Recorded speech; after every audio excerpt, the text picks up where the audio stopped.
Breaking news చూస్తున్నాం. కదులుతున్న బస్సులో ఓ మహిళపై డ్రైవర్ అత్యాచారానికి పాల్పడ్డాడు. ఆమె నోటికి గుడ్డ పెట్టి ఆమెపై అత్యాచారం చేశాడు. మహిళా పోలీసులకు ఫిర్యాదు చేయడంతో వెలుగులోకి వచ్చింది ఈ ఘటన. ఈ సంచలన ఘటన నిర్మల్లో కలకలం రేపుతోంది.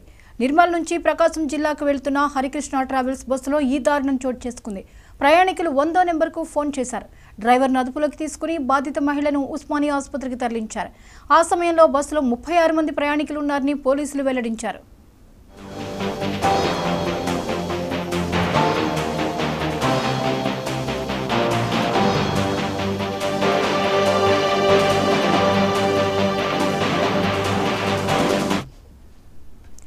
కదులుతున్న బస్సులో ఓ మహిళపై డ్రైవర్ అత్యాచారానికి పాల్పడ్డాడు.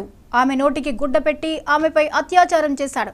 మహిళా పోలీసులకు ఫిర్యాదు చేయడంతో వెలుగులోకి వచ్చింది. ఈ సంచలన ఘటన నిర్మల్లో కలకలం రేపుతుంది.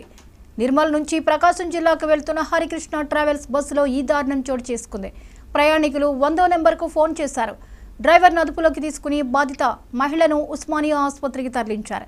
ఆ సమయంలో బస్సులో 36 మంది ప్రయాణికులు ఉన్నారని పోలీసులు వెల్లడించారు.